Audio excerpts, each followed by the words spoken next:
যায়? বলো বাংলার 40% মানুষ ভোট দেয়, 31% জনসংখ্যা বাংলায়। এই 20টা যদি বাংলায় না পুঁততে পারি, তাহলে বাংলার মানুষের ভিতরে জ্বালাতন ধরাবো কি করে? বলে বাংলায় পুঁতা যাবে কি করে? বলে জেলাটাকে বেছে নেয় একটা মুসলিম মেজরিটি জেলা। বলে জেলাটার নাম কোথায়? বলে জেলাটার নাম মালদা। বলে মালদাই হবে। বলে মালদাতে যে মসজিদগুলো আবাদ হয়নি, ওই রকম একটা মসজিদ ধর, পূজা পাঠ করে দিয়ে এখানেও বীজ পুরে দে। আদিনাথ মসজিদ, আদিনাথ মসজিদ এর পূর্বে মাসখানাক পূর্বে আমার অনেক ভিডিও আমি দিয়েছি, দেখবেন। আমি মালদার ওই সমস্ত মসজিদগুলো সার্ভে করে আপনার সব ঘুরে ঘুরেছিলাম, সব রকম সব মসজিদগুলো গিয়েছিলাম। শুধু ওই মসজিদ না, লিটন মসজিদ, 24 গম্বুজ মসজিদ, চামচিকি মসজিদ, তিনকোনা মসজিদ, এমন করে অনেক কটা মসজিদ দেখলাম ওখানে আছে। নামটা হয়তো আমার অতটা এখন সবগুলোর স্মরণে নেই, 19-20 হতে পারে। প্রায় 5 থেকে 6টা ঐতিহাসিক মসজিদ আমি সফর করেছিলাম। ওই মসজিদের ভিতরে একটা মসজিদ হলো আদিনাথ মসজিদ। এই 2-3 দিন আগে দেখবেন ইউপি থেকে তিনি নিজেকে দাবি করলেন আমি একজন বাবা। বলে কি ব্যাপার? বলে হ্যাঁ, এইটা আমি পূজা করব, আমার ইচ্ছা। তো একজন নিরাপত্তা রক্ষী বলছে না, আপনি ইচ্ছার মতন পূজা পাঠ করতে পারেন না।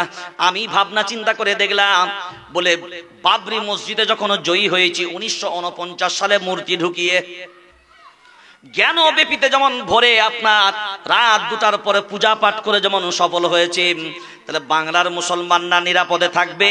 এই প্যাঁচটা, এই 20টা বাংলাতেও জড়িয়ে দিতে হবে, কারণ সামনে 2024 তার ইলেকশন সামনে ঘোষণা হবে। ওই জায়গায় মসজিদে গিয়ে পূজা পাঠ শুরু হয়ে গেল। আল্লাহর গোলাম কার ঘরে? জোরে বলেন, আল্লাহর ঘরে। এখনো পর্যন্ত বাংলার মুসলমানকে বলবো, বাংলার মুখ্যমন্ত্রীর প্রতিও আপনার দৃষ্টি আকর্ষণ করব, বাংলার প্রশাসনের প্রতিও দৃষ্টি আকর্ষণ করব। আইন যদি আইনের পথে চলে, বাংলার সম্প্রীতি এখনো পর্যন্ত আমরা গর্ব করি, বাংলার সংহতি এখনো পর্যন্ত আমরা গর্ব করি। কিন্তু বাংলার জনসাধারণকে বলবো, এখনো পর্যন্ত পশ্চিম বাংলায় যে মসজিদগুলো আবাদ হয়নি, এইভাবে যদি পূজা শুরু করে দেয়, ওই চক্রান্ত এখানে যদি নিয়ে আসে, আমি প্রশাসন বন্ধুদের বলবো অবিলম্বে এই সমস্ত মসজিদগুলো ওই এলাকার মুসলিমদের হাতে তুলে দেওয়া হোক, এবং ওই মসজিদগুলো যেন নামাজ পাঠ হয়। কারণ আজকে যদি মুসলিমরা নামাজ পাঠ না করতে পারে, তাহলে অন্যরা এসে বাবরির মতন একদিন মূর্তি ঢুকিয়ে দেবে, বাবরির মতন ভেঙে দিবে, তারপরে বলবে ভেঙেছে অপরাধ কিন্তু মাটি খোর। কাটরা মসজিদ মুর্শিদাবাদে, জানেন, নাম শুনেছেন? কাটরা মসজিদ নাম শুনেছেন? এই মসজিদ কার ঘর? জোরে বলেন। ওই মসজিদ এখন ভাঙা না, ঐতিহাসিক কাটরা মসজিদ। আজ এখনো পর্যন্ত মসজিদ আছে, কোনো সিমটম নাই। যদি বাংলার মানুষ এখনো না জাগে, কারণ মসজিদ শুধু মুসলিমদের জন্য নয়, এটা স্রষ্টার ঘর। যেমন আপনি আপনার ধর্মস্থানকে টিকিয়ে রাখবেন, তাহলে আল্লাহর উপাসনা যারা করবে তাদের ঘরগুলো আমি প্রশাসনকে, সরকারকে, সকলকেই বলবো, এবং সারা বাংলার এই 9 কোটি জনসংখ্যাকেই বলবো, সব শ্রেণীর মানুষদেরকে, যে অবিলম্বে যদি আমরা ঐক্যবদ্ধ ভাবে এ সমস্ত মসজিদগুলো আবাদ করার চিন্তা ভাবনা না নিই, সবাইকে বলবো কাটরা মসজিদ অবিলম্বে খোলার জন্যে সমস্ত রকমের যা প্রয়োজন সরকার তার উদ্যোগ নিক, যাতে করে মসজিদ সেই ধর্মের মুসলিম সম্প্রদায়ের মানুষরা তারা যেন তার ওই মসজিদে নামাজ পাঠ সম্পূর্ণভাবে আদায় করতে পারে। আপনারা কি একমত? আপনারা কি একমত? মালিক আপনাকে প্রমাণ করার জন্য বললাম, তিনি যদি রব হন, তাহলে সবার ঘর থাকবে, রবের ঘর থাকবে না। জোরে বলেন। সবার ঘর থাকবে, রবের ঘর ভেঙে ফেলা লাগবে। কথা বলে না? তাহলে মসজিদ শুধু মুসলমানদের না, মসজিদ কার ঘর? আল্লাহর ঘর। আর আল্লাহ কার? আল্লাহ কার? সবার। আল্লাহকে মানো সবাই, ওই জন্য কেউ উপরওয়ালা, কেউ ভগবান, কেউ গড, যে যার মতো করে বলো বলো, উদ্দেশ্য তোমাদের একটাই, সেটা হলো তিনি স্রষ্টা এবং সৃষ্টিকর্তা। এখন বলো তার ঘর, বলছে ভেঙে অন্যের ঘর কর। কথা বলে না, জোরে বলেন। তাহলে কার ঘর ভেঙেছ? কার ঘর ভেঙেছ? কার ঘর?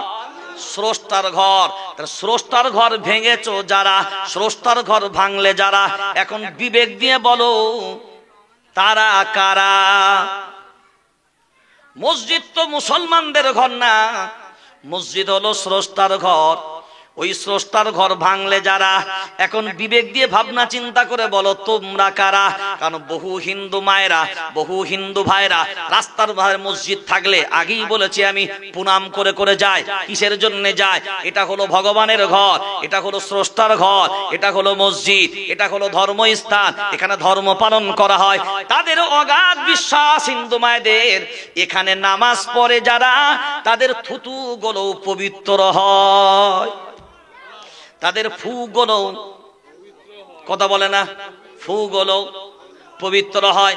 আমি আমার নিজের কাছেও বহু বহু বহু হিন্দু ভাইরা মায়েরা বিভিন্ন রকমের সমস্যা সমাধানের জন্য আমার মসজিদে আসে, বসে মসজিদে তাদের সমস্যা সমাধান করে চলে যায়।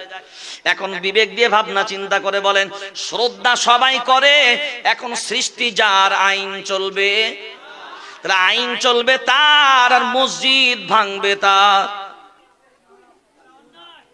কথা বলেন, তার ঘরও ভাঙবে তার। জোরে বলেন। এখন ঘর যদি তার না ভাঙে, আল্লাহর গোলাম। এখন ইউপিতে একটা হলো, জ্ঞানব্যাপীতে তো রাতের অন্ধকারে রায় হয়ে গেল।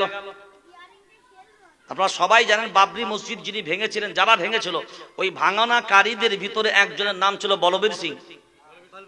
কি নাম? আপনারা এখনো পাবেন, ইন্টারনেটে সার্চ দেবেন বলবীর সিং।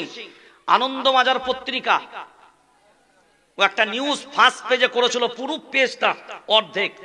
আর এখনো পর্যন্ত ইন্টারনেটে সার্চ দিবেন বলবীর সিং। যে বলবীর সিং বাবরি মসজিদের গম্বুজের উপরে শাবল বা কুড়াল যা দিয়ে হোক ভেঙেছিল, সেই বলবীর সিং, সে যখন ভাঙার পরে বাড়ি আসে, হিন্দু পরিবারে তার বাবা মা তাকে বাড়িতে ঢুকতে দেয়। আল্লাহু আকবার। এর নাম ভারতবর্ষের সংস্কৃতি, এর নাম ভারতবর্ষের সংহতি, এর নাম ভারতবর্ষের সম্প্রীতি।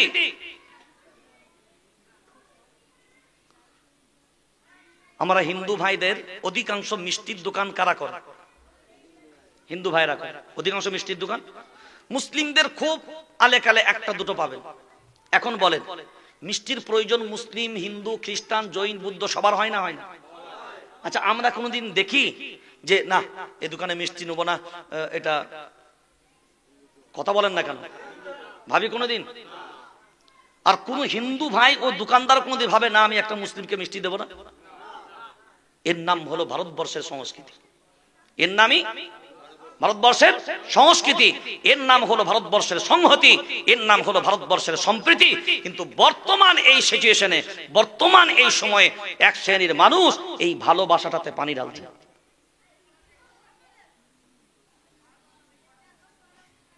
যেমন বলবীর সিং, তার পরিবার যেমন মসজিদের পক্ষে দাঁড়িয়েছিল, আজ বর্তমান ভারতবর্ষে এই ব্যালেন্স, ডিফেন্সটাকে ঠিক রাখতে গেলে, কিটাকে কি ঠিক রাখতে গেলে, ডিফেন্স যদি ঠিক রাখতে, আপনারা ফুটবল খেলা দেখেছেন? হ্যাঁ, একটা গোলকিপার হয়, তারপর ব্যাক থাকে, ডিফেন্স থাকে, ফরওয়ার্ড থাকে, নিয়ে 11টা প্লেয়ার হয়। ঠিক বলছি তো? এখন বলেন, খেলাটা একজনের না 11 জনের? তাহলে একটা টিম তৈরি হয় 11 জনকে নিয়ে, কিন্তু 11 জনের দায়িত্ব এক না আলাদা আলাদা? তাদের প্যাসেজ আলাদা, তাদের নাম আলাদা, মানে তাদের জাতি আলাদা। তুই ব্যাক, তুই গোলকিপার, তুই ফরওয়ার্ড, তুই ডিফেন্স। একটা টিম যদি ইউনিটিবদ্ধ ভাবে 11 জন ঐক্যবদ্ধ ভাবে ইউনিটিবদ্ধ ভাবে যদি মনে করে খেলবো, বিপক্ষ টিমকে হারানো সম্ভব। হারানো সম্ভব, হারানো সম্ভব। কারণ এরা 11 জন ইউনিটিবদ্ধ ভাবে সবাই সবারটা দিচ্ছে, সবাই। এখন গোলকিপার যদি বলে না আমাদের ফরওয়ার্ড খুব মজবুত, আমার বল ধরার দরকার নাই। ডিফেন্স যদি বলে না আমার দরকার নাই, বল আসছে, গোলকিপার তো পিছনে আছে, ও ঠেকাবে। কথা বলেন। একটা টিম যদি সবার ভিতরে একজন যদি গাদ্দারি করে, একজন যদি ভিতর থেকে নরমাল হয়ে যায়, সে যদি বলে না ও করবে এ করবে, একটা টিম যেমন হারতে বাধ্য।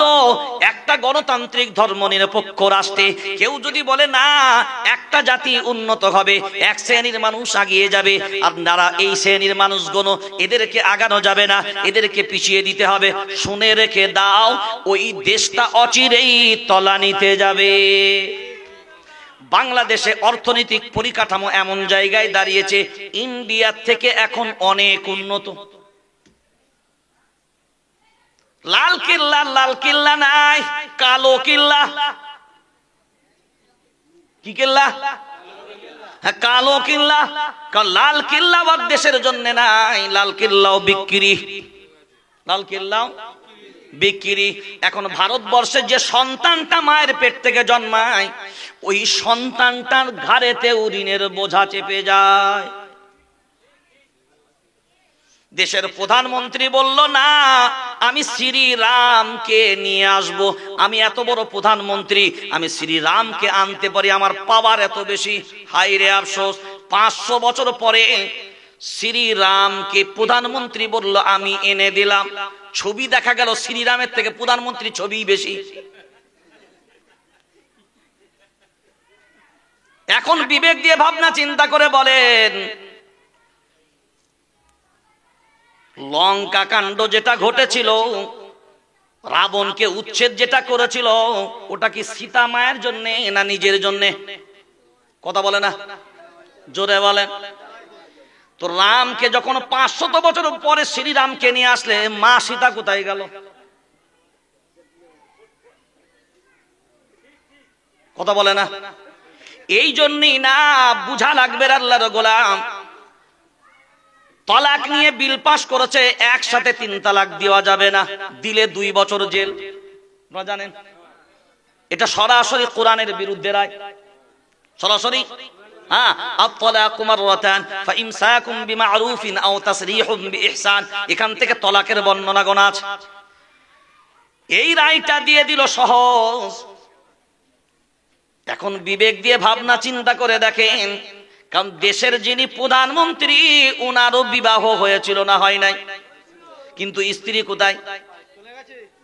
না, তলাকও দেয় নাই, ডিভোর্সও হয় নাই, এমনি ছেড়ে রেখেছে। কথা বলে না। তাহলে যার নিজের বিবির প্রতি দরদ নাই, কথা বুঝতে পারেন নাই, যার নিজের স্ত্রীর প্রতি দরদ নাই, সে কেন অন্যের স্ত্রীকে এনে দিবে রে ভাই? বুঝতে পারেন নাই? এখন আগিয়ে চলেন, ওই জায়গা নয়। খুব গভীর ভাবে ভাবনা চিন্তা করে বলেন, যে প্রধানমন্ত্রী 500 বছরের শ্রীরামকে ভারতে নিয়ে আসতে পারে, এত বড় শক্তি, এত বড় পাওয়ার, কিন্তু ভারতবর্ষকে লুটে নিয়ে চলে গেল বিজয় মালিয়া, ওই রকম কালো ধনওয়ালাদেরকে আনতে পারে না। কথা বলেন না কেন? যে কালো ধনের জন্য নোটবন্দি হলো, ওই নোটবন্দি করলো কালো ধন আনার জন্য। এখন বলো, যে নোটবন্দি যত টাকায় হয়েছিল তত টাকায় পেয়ে গেল, তাহলে কালো ধন কোথায় গেল? এনআরসি হবে, এনআরসি বললো হবে, এনআরসি বলে কেন? বলে ঝেড়ে একটু কাশি, বলে ব্যাপারটা বুঝলাম না, বলে ঘুষপেটিয়া ঢুকেছে। কি পেটিয়া? ঘুষপেটিয়া। তো ওই সময় আমি বলেছিলাম, যদি ঘুষপেটিয়া ঢুকলো, বলে সব বাংলাদেশ থেকে, পাকিস্তান থেকে, আফগানিস্তান থেকে ঢুকেছে, এমন সবাই যদি ঢুকেছে এই দেশে ঘুষপেটিয়া কোটি কোটি, তো নিরাপত্তা রক্ষীরা তো আর আমরা ছিলাম না, বিএসএফ জওয়ান তো তোমার হাতে, নিরাপত্তা রক্ষী তো তোমার হাতে, তাহলে কোটি কোটি ঘুষপেটিয়া ঢুকলো ওই বর্ডারে, তখন পাহারা দেওয়া বাদ দিয়ে কি তোমাদের দুইজনের নিরাপত্তা দিচ্ছিল? জোরে বলেন। ওই জন্য একটার পরে একটা জ্ঞানব্যাপী মসজিদ, যে মসজিদে ইবাদত নামাজ হবে, দুনিয়ার কোনো আইনে এমন হবে না যে সেই মসজিদেতেই পূজা পাঠ হতে পারে। অথচ ভারতবর্ষ এমন একটা সংস্কৃতি, 1991 সনে, কত নম্বর সালে বললাম? 1991 সাল। 1991 সালে এই পার্লামেন্টে একটা আইন পাশ হয়েছিল। আইনটা ছিল এমন, ভালো করে আইনজীবীদেরকেও জিজ্ঞাসা করেন, আইন ক্লিয়ার হয়ে গেল। স্বাধীনতার পর থেকে নিয়ে আজ পর্যন্ত যে ধর্ম স্থান যে জায়গায় আছে, ওই ধর্ম স্থান হিন্দু ভাইয়ের হলে হিন্দুর থাকবে, মুসলিমের হলে মুসলিমের থাকবে, খ্রিস্টানের হলে খ্রিস্টানের থাকবে, জৈনদের হলে জৈনদের থাকবে, বুদ্ধের হলে বুদ্ধের থাকবে। যেটা যেখানে থাকবে ওইটা আর কোনো পরিবর্তন করা হবে না।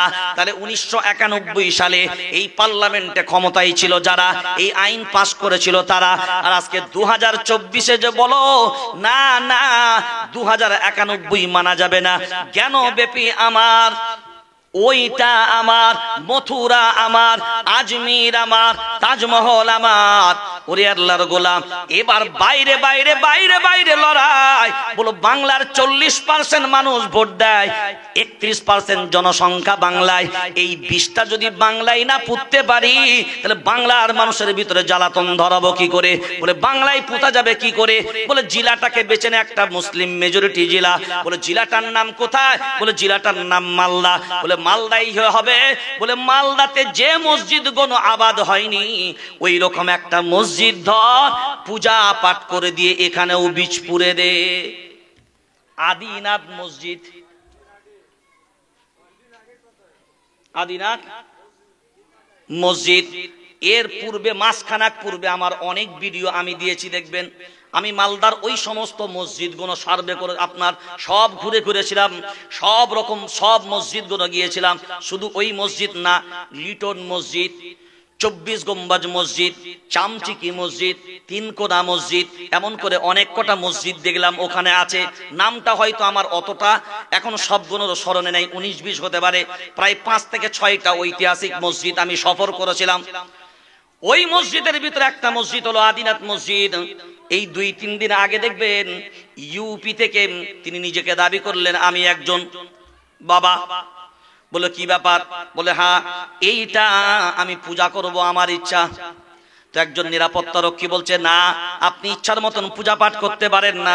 আমি ভাবনা চিন্তা করে দেখলাম, বলে বাবরি মসজিদে যখন জয়ী হয়েছি 1949 সালে মূর্তি ঢুকিয়ে, জ্ঞানব্যাপীতে যেমন ভোরে আপনার রাত 2টার পরে পূজা পাঠ করে যেমন সফল হয়েছে, তাহলে বাংলার মুসলমানরা নিরাপদে থাকবে। এই প্যাঁচটা, এই বিষটা বাংলাতেও জড়িয়ে দিতে হবে, কারণ সামনে 2024 তার ইলেকশন সামনে ঘোষণা হবে। ওই জায়গায় মসজিদে গিয়ে পূজা পাঠ শুরু হয়ে গেল। আল্লাহর গোলাম কার ঘরে? জোরে বলেন, আল্লাহর ঘরে। এখনো পর্যন্ত বাংলার মুসলমানকে বলবো, বাংলার মুখ্যমন্ত্রীর প্রতিও আপনার দৃষ্টি আকর্ষণ করব, বাংলার প্রশাসনের প্রতিও দৃষ্টি আকর্ষণ করব। আইন যদি আইনের পথে চলে, বাংলার সম্প্রীতি এখনো পর্যন্ত আমরা গর্ব করি, বাংলার সংহতি এখনো পর্যন্ত আমরা গর্ব করি।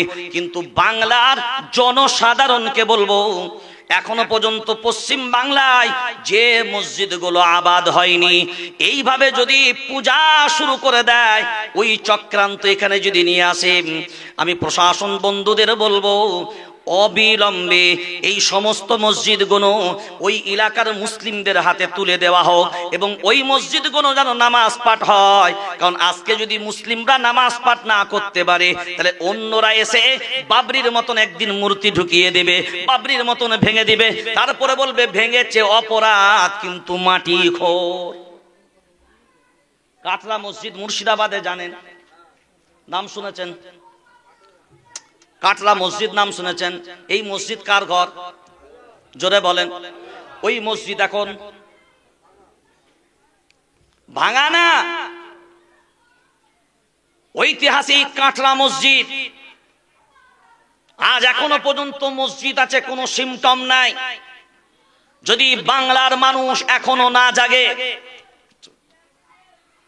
কারণ মসজিদ শুধু মুসলিমদের জন্য নয়, এটা স্রষ্টার ঘর। যেমন আপনি আপনার ধর্মস্থানকে টিকিয়ে রাখবেন, তাহলে আল্লাহর উপাসনা যারা করবে তাদের ঘরগুলো আমি প্রশাসনকে, সরকারকে, সকলকেই বলবো, এবং সারা বাংলার এই 9 কোটি জনসংখ্যাকেই বলবো, সব শ্রেণীর মানুষদেরকে, যে অবিলম্বে যদি আমরা ঐক্যবদ্ধ ভাবে এ সমস্ত মসজিদগুলো আবাদ করার চিন্তা ভাবনা না নিই, সবাইকে বলবো কাটরা মসজিদ অবিলম্বে খোলার জন্যে সমস্ত রকমের যা প্রয়োজন সরকার তার উদ্যোগ নিক, যাতে করে মসজিদ সেই ধর্মের মুসলিম সম্প্রদায়ের মানুষরা তারা যেন তার ওই মসজিদে নামাজ পাঠ সম্পূর্ণভাবে আদায় করতে পারে। আপনারা কি একমত? আপনারা কি একমত? এছাড়াও যে সমস্ত মসজিদগুলো আবাদ হয়নি, কারণ কোরআনুল কারীম তার দলিল দিয়েছে, ইন্নামা ইয়ামুরু মাসাজিদাল্লাহ মান আমানা বিল্লাহি ওয়াল ইয়াউমিল আখির ওয়া আকামাস সালাতা ওয়া আতাজ যাকাহ ওয়া লাম ইয়াখশা ইল্লাল্লাহ ফাআসা উলাইকা আন ইয়াকুনু মিনাল মুহতাদিন। কোরআনুল কারীম সূরার নাম সূরা তাওবা 10 নম্বর পারা 8 নম্বর সাফা। মসজিদ আবাদ করবে তারা, আল্লাহর প্রতি ঈমান আনবে যারা, মসজিদ আবাদকারী হবে তারা, পরকালের বিশ্বাস করবে যারা, মসজিদের আবাদকারী হবে তারা, নামাজ প্রতিষ্ঠিত করবে যারা, মসজিদ আবাদকারী হবে তারা, যাকাত প্রদান করবে যারা, মসজিদের আবাদকারী হবে তারা, আল্লাহর ভয় করবে যারা। এখন খুব সূক্ষ্ম প্ল্যান এটা, খুব এটা খুব সূক্ষ্ম প্ল্যান, যে একটা টিমকে পাঠাও, এই সময় বেশ মসজিদগুলো বেশ পূজা পাঠের একটা হিড়িক উঠেছে, তো বাংলায় এরকম একটা হয়নি, বাংলায় একটা বিশৃঙ্খলা তৈরি করার জন্য এখানকার মানুষের মিজাজগুলোকে একটা ওই রকম কনভার্ট যদি করতে পারি, চলো আমরা একটা টিম গিয়ে পূজা পাঠ শুরু করে দিই। তাহলে আজকে যদি পূজা পাঠ হয় তার একটা ভিডিও রেকর্ড করব, ওইটাকে নিয়ে একটা দাঙ্গা শুরু হবে, ওই দাঙ্গা যেমনি শুরু হবে মামলা মোকদ্দমা শুরু হবে, মামলা মোকদ্দমা যখন শুরু হবে তখন কেন্দ্র বলবে আমার আইন চলবে, আমার তত্ত্বাবধানে চলতে হবে, চলো মাটি খনন করো। বুঝতে পারেন নাই? এই করে যদি বিনাশ না করি, সেই জন্য অবিলম্বে প্রশাসন সহ সরকার, সব সম্প্রদায়ের ভাবনা নিশ্চয়ই বাংলার মুখ্যমন্ত্রীর আছে, সবারই প্রতি সুদৃষ্টি আছে, সব ধর্মের প্রতি সবার প্রতি সম্প্রীতির যখন রাখতে পারেন, তাহলে আমাদের অনুরোধ, যে মসজিদগুলো ব্রান হয়ে পড়ে আছে এই মসজিদগুলো আবাদ করার জন্য সুস্থভাবে মুসলিমদের হাতে তুলে এই মসজিদগুলো নামাজ পড়ার ব্যবস্থা করা হয়। আপনাদের কি মত? কারণ এইগুলো যদি আরো দীর্ঘদিন যায় তাহলে এইগুলো ওই সমস্ত মসজিদের মতনই, কথা বলে না, যে যার ইচ্ছা মতন শুরু করে দিয়েছে, এমন একটা জায়গা তৈরি করেছে, মানে মসজিদ এখন সবাই টেনশন আছে। আপনাকে ভাবতে হবে, আপনি তো এই ভারতবর্ষের প্রধানমন্ত্রী, তাহলে এ দেশে 40 কোটি মুসলমান বসবাস করে, তপশিলি আদিবাসী যারা আছে 15 থেকে 16% ব্রাহ্মণ্যবাদরা বাস করে এ ভারতবর্ষে, আর বাকি সব নিম্ন বর্ণের, কিন্তু রাজত্ব করে ওই 15 থেকে 16%। এটা আপনি জানেন না? এটা তত্ত্ব, ইতিহাস বলছে, ভারতবর্ষের সমীক্ষা বলছে। আদিবাসী, তপশিলি, নিম্ন বর্ণে যাদেরকে বলো সংখ্যালঘু সম্প্রদায়, খুব ভাবনা চিন্তা করা লাগবে। শ্রী রাম যারা ভক্ত 100 বার তাকে শ্রদ্ধার নজরে সবাই দেখে, কিন্তু ভাবেন শ্রী রাম তার ভাইয়ের চেয়ার যাতে দখল না হয়ে যায়, ভাইয়ের চেয়ার বাঁচানোর জন্য নিজে 14 বছর জেল আপনার বনবাসে গেছে। একটা ভাইকে নিজের চেয়ার ছেড়ে দেওয়ার জন্য নিজে যাচ্ছে কোথায়? বনবাসে। তো হিন্দু ভাইরা যদি সংখ্যা গুরু হন, মুসলিম যদি সংখ্যালঘু হয়, তাহলে উচিত হবে তারা বড় ভাই, এরা ছোট ভাই, তো বড় ভাইদের উচিত হবে ছোট ভাইদের জন্য একটু মায়া দয়া করা। কথা বলেন, এটাই তো লজিক বলে, এটাই ভারতবর্ষের সংহতি, এটা ভারতবর্ষের সম্প্রীতি। আর আমরা এই রকম সম্প্রীতিতে, এই রকম সংহতিতে আমরা উঠা বসা করি। আমার খুব মনে পড়ে, আমরা যে জন্মস্থান, যেখানে আমাদের বাড়ি, একটা মিষ্টির দোকান ছিল, একটাই মিষ্টির দোকান আমাদের, মানে যেখানে বাস স্টপে ছিল মোড়েতে। তো রমজান মাসে কোনো হিন্দু ভাইও যদি ওই দোকানে মিষ্টি খেত, আর কোনো মুসলিম যদি বসে থাকতো, তো আমার মনে পড়ে, নামটা আমার ঠিক এই মুহূর্তে স্মরণে নেই, উনি বলতেন, এই ভিতরে খা, জানিস ওরা রোজা আছে। চিন্তা করেছেন, একজন মিষ্টি দোকান হিন্দু ভাইয়ের, সেও একজন রোজাদারের প্রতি এতটা শ্রদ্ধা জ্ঞাপন করত। আছে এখনো পর্যন্ত, এটা আছে, এখনো বিলীন হয়নি। কিন্তু এই সম্প্রীতিগণ আস্তে আস্তে কি একসাথে হিন্দু কি খ্রিস্টান, আমরা কোনদিন দেখেছি বাল্যকালে কে কার ধর্ম, কে ওইদিকে তাকাতো না, কি করতো? আমি নিজে বলছি, গরু চড়াতে গেছি, ছাগল চড়াতে গেছি, আমার সাথে হাঁড়ি বাউরি বাকি সব একসাথে, গামছাই মুড়ি নিয়ে গেছি, সরষের তেল মেরেছি, কাঁচা পেঁয়াজ আর কাঁচা লঙ্কা, মাঠে বসে একসাথে যেন জামাতে খাওয়া হচ্ছে। বুঝতে পারেন না? এখনো পর্যন্ত সেই সমস্ত হিন্দু মহিলাদেরকে আমরা বলি খালামা। আমার যে দাইমা, আমাদের যে দাইমা, তিনি একজন ছোট জাতের, মানে তাদের কথা অনুযায়ী ছোট জাতের, কিন্তু আমি তো দাইমা ভাবি, এখনো পর্যন্ত খালামা বলি। এখনো পর্যন্ত বসা উঠা খাওয়া বসা কোনো সমস্যা ছিল না। এখনো বহু আছে, বাংলার সংস্কৃতি এখনো পর্যন্ত আল্লাহর ইহসান অন্যান্য জায়গার থেকে অনেক ভালো, কিন্তু এই সংস্কৃতিটাকেও এক শ্রেণীর মানুষ নষ্ট করার একটা চক্রান্ত চালাচ্ছে।